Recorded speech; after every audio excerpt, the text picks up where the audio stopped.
Okay, so I was working on a reading of somebody's statement, and then I got some further messaging from someone who goes by Jamesila3657.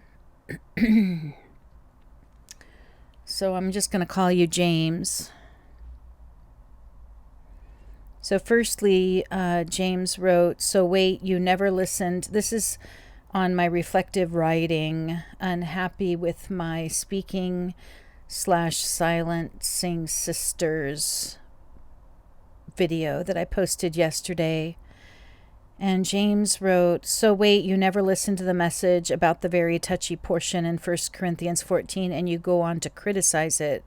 One critique is the wholly one-sided perspective you provide in your videos, intended for the most negative framing. For example, I am sure while you were active in this group, you were allowed freely to share in church meetings and even to write songs and share those. Allowed freely to share in church meetings and even to write songs and share those as well. Perhaps even share with young people and children." So I wrote, "In the local churches, one is allowed freely to share," unquote, "unless he or she says anything that exposes evil within this organization. Then that person is by all means possible shamed, silenced, and or ignored by leadership, labeled as leprous, poisonous, rebellious, etc. Do you agree? Can we have constructive, honest interaction? No, I was not able to find the message I am referring to in this video, reportedly given by my husband's stepdad, my father-in-law, Willie Wise. Someone mentioned it to me this weekend, and I felt to address the topic of sisters being silent and to address the alleged speaker with whom I tried on many occasions to meet for honest fellowship. I'm not criticizing the message itself. As you said, I haven't heard it. At least that is not my intention. My heart is to stand up to pulpit bullies who refuse to meet personally with offenders, but rather use God's word to try to condemn and ostracize them as opposers, when what many of us are opposing are sin, abuse, and other destructive patterns in the Lord's recovery. Even if Willie Wise never spoke about sisters being silent in the churches, he is a leader in this group, and there are enough patterns of abuse by him and other leaders for me to boldly address him and to speak to any of these leaders about women in the Bible and in church history who, thank God, were not silent." Then James said, "Okay, understood. Well, that's not the impression the video gives. You mentioned he shared a message and then launched from there with an assumption of what the content of the message is. Regarding the central premise of sisters being silenced when bringing up concerns in the church, that is wholly not true in general. I'd like to know, James, what sister has brought up concerns like mine and has had constructive progress made." So then it says, "With that said, it is worth," and by the way, with constructive progress, in the Bible, it says that if an elder is found sinning, then he should be rebuked publicly before all so that all may take warning. So I don't think it should be a hidden thing if it's been an elder or somebody in leadership that has been found sinning. I don't think that should be just privately dealt with and hushed, and then we act like everything is completely fine, because there's a lot of damage from those in leadership sinning in church environments. Okay, then you continued. "With that said, it is worth noting at times those bringing a concern could come with an intention that is pernicious, self-serving, insincere, or not pure and mixed. And so wisdom has to be exercised. Perhaps in this some brothers may call them out, and it could seem as silencing, or at times there could be the wrong read of the situation if the brothers are not experienced or they just make a mistake in dealing with the situation. You know what? At times, sisters typically are the first to sense when something is not going well or right in the church, especially when affecting younger ones and other sisters. The key is the spirit and attitude they bring up the concern. Even to add to this, at times in a church, some mature sisters' fellowship and prayer is sought out by responsible brothers when there are sensitive matters to get proper perspective and insight. Even secularly, this makes a difference. At work, if you see some issue, the way you present it or approach the problem is of utmost importance, even more when it is a sensitive matter.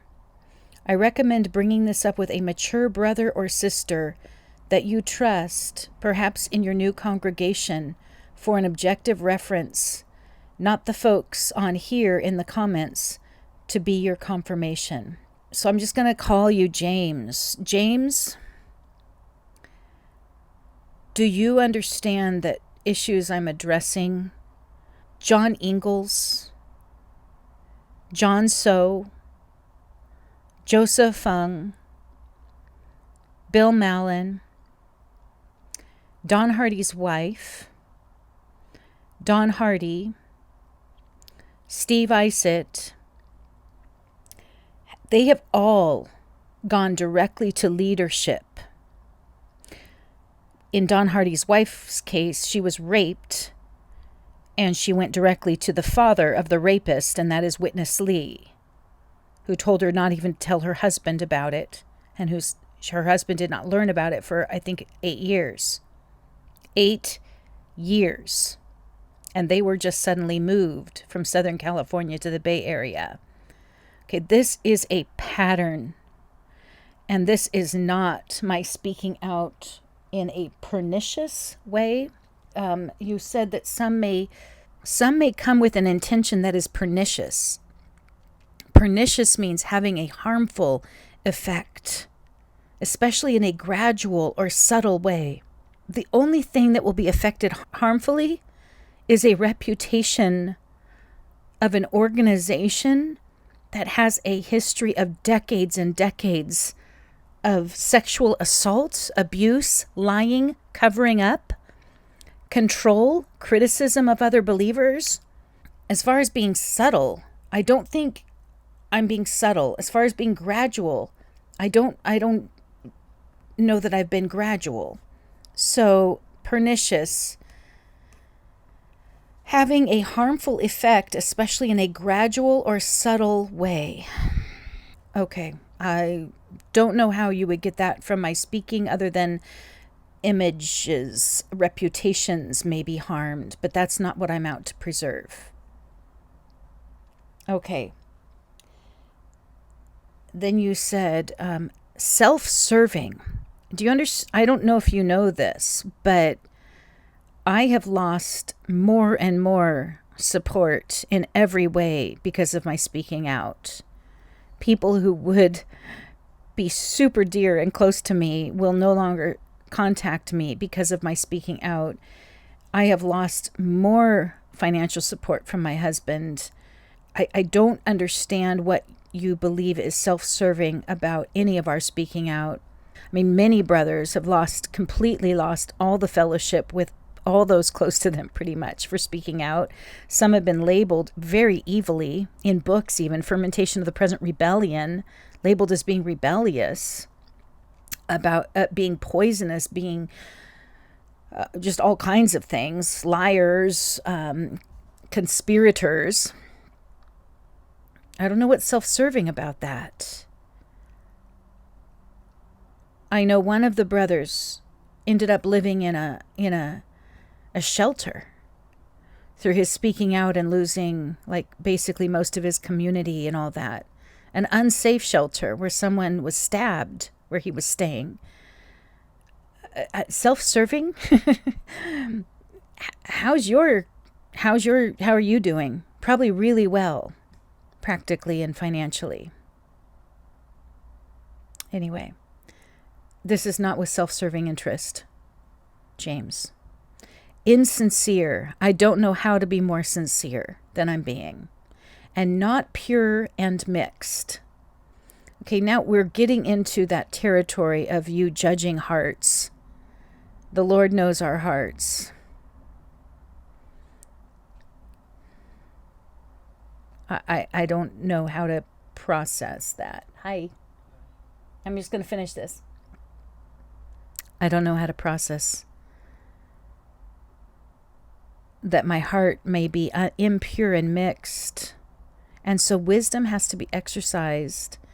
Perhaps in this, some brothers may call them out. And it could seem as silencing, or at times there could be the wrong read of the situation. Well, that's partly why I'm giving so many different testimonies. So if there was a misunderstanding about John Ingalls or Bill Mallon or Joseph Fung or John So or of Steve Isett or of Don Hardy or of Joe Castile or of Esther Liao or of Ruth Wise or of Andy Anderson. Who else have I read from? Al Zaire, Al Nock, other open letters. I mean, it's so that if there's a wrong read of the situation, the brothers could, and if they made a mistake in dealing with the situation, they could repent. And I want to insert here, I'm just rewatching the video and adding a little bit that I feel like I didn't do justice on. It says in that paragraph you wrote, some brothers may call them out, and it could seem as silencing, or at times there could be the wrong read. Okay, brothers may call them out. I think first, those brothers on the podium should call them and fellowship with them, because to publicly call someone out, like Steve Isett, who is the furthest from a man of death you can get, and yet to publicly call him a man of death, but never to have spoken to him. These are the kind of patterns I'm talking about, James. Okay, you're calling me out. How about call me? I have my phone number at the end of this video because I'm rewatching it and adding this. Call me. Let's talk. Let's get through. In our fellowship, I'm not a leading one. I'm just a little sister. But I'm 54 years old now. And I've been active in the Lord's recovery since, anyway, I don't want to say I was too much of a child, but my heart was so 100% for the Lord and diving into the church life since I was 5 years old when my parents found the church in Seattle. Okay? My hobby was to sing to the Lord with my guitar, to go to the meetings, to soak it in. Okay, so I'm 54 now. Call me. You don't have to call me out. If you want to, that's the MO of the Lord's recovery. It's not to call these ones that are labeled as opposers, but we're actually just whistleblowers. But you say it may be necessary to call them out, and it could seem as silencing, or at times there could be the wrong read of the situation. If the brothers are not experienced or they just make a mistake in dealing with the situation, that's why calling the person could be a lot healthier than calling them out. You know there's been a suicide of a husband whose wife was called out publicly. Let's stop this. And then it says, you know what? At times, sisters typically are the first to sense when something is not going well or right in the church, especially when affecting younger ones and other sisters. Yeah. So I know Naomi Hunt she watched me being assaulted, and she herself was assaulted. And then she disappeared. I know she went to people because it's in records of notes. She definitely told John So about her assault. John Ingalls and others definitely knew about it because they wrote about how her husband wanted to get a gun or got a gun, wanting to kill Philip for assaulting his wife. So, yes, sisters can sometimes sense it. Sometimes we're the victims. But you know what? A lot of brothers, any brother who got the truth of the situation and were bothered enough to go to fellow leaders or to leaders if they weren't leaders in the church. My dad wasn't a leader, but he heard his daughter was assaulted by Philip Lee, inappropriately touched sexually by Philip Lee. He went to Philip, and he trusted Philip's answer. He tried to trust him for decades. So, brother, I just don't understand. You said even secularly, this makes a difference. At work, if you see some issue, the way you present it or approach the problem is of utmost importance, even more when it is a sensitive matter. Okay, brother, if any, I'm a teacher. I know the rules. I know the laws. If I suspected my student was touched on her breasts by any adult male, I would go to authorities, okay? And maybe back in the 80s, brothers should have just gone straight to the police. But they went to Witness Lee, and they were labeled as rebellious. Is that...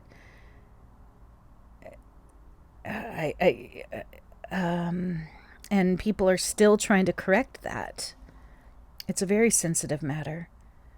And by the way, like related to my situation, I did not post videos until probably 4 or 5 years into my situation.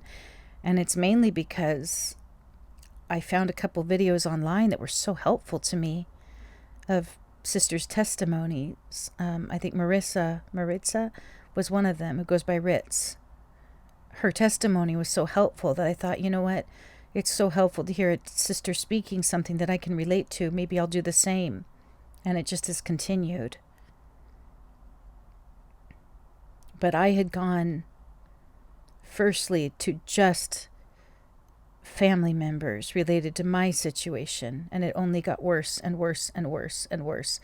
Family, and then elders, and then coworkers, senior coworkers, and then I'm living in other states, trying to make ends meet and have family nearby. Anyway, it just, brother, how many years does someone have to go through something and approach it in very sensitive ways and be told to forgive, told things that don't apply?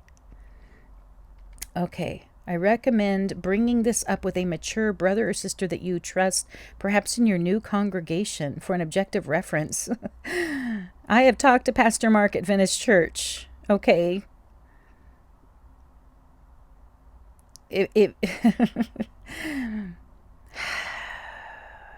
He told me legal separation is not strong enough in my situation. That this is not a marriage. In God's eyes, the way I'm being treated is not marriage at all. And he wanted me to be protected and safe. And related to some of the patterns, I didn't talk very much about it. I'm inserting here, I have spoken about culty patterns in the Lord's Recovery in various groups and with responsible ones in various churches, including North Shore in the Washington area, Epic Life in the Seattle area, with therapists who are very godly therapists, and with another pastor at Venice Church, Pastor Peter. The more you speak about what I went through and about certain teachings in, quote, the Lord's Recovery, the more clear one can get that it is culty.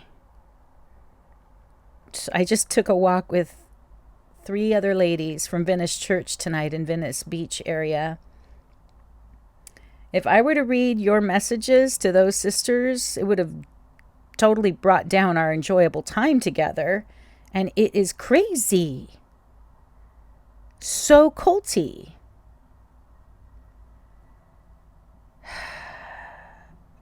So, James, your behavior only affirms how culty the Lord's Recovery is. And this will be continued in the video I have been working on that I will hopefully post later. Feel free to comment. Feel free to let me know your identity and we can meet up and talk or have a phone call if you'd like. If you'd really like to make some progress here, some of us need to address the true matters, like the patterns of sexual assaults of sisters and of young ones, and the patterns of lying and covering it up, and the patterns of deceit, and the patterns of public shaming of people who are whistleblowers. Anyway, I'll pause here for now, but I have a lot more I could say. Give me a call, 310-486-3168. Thank you.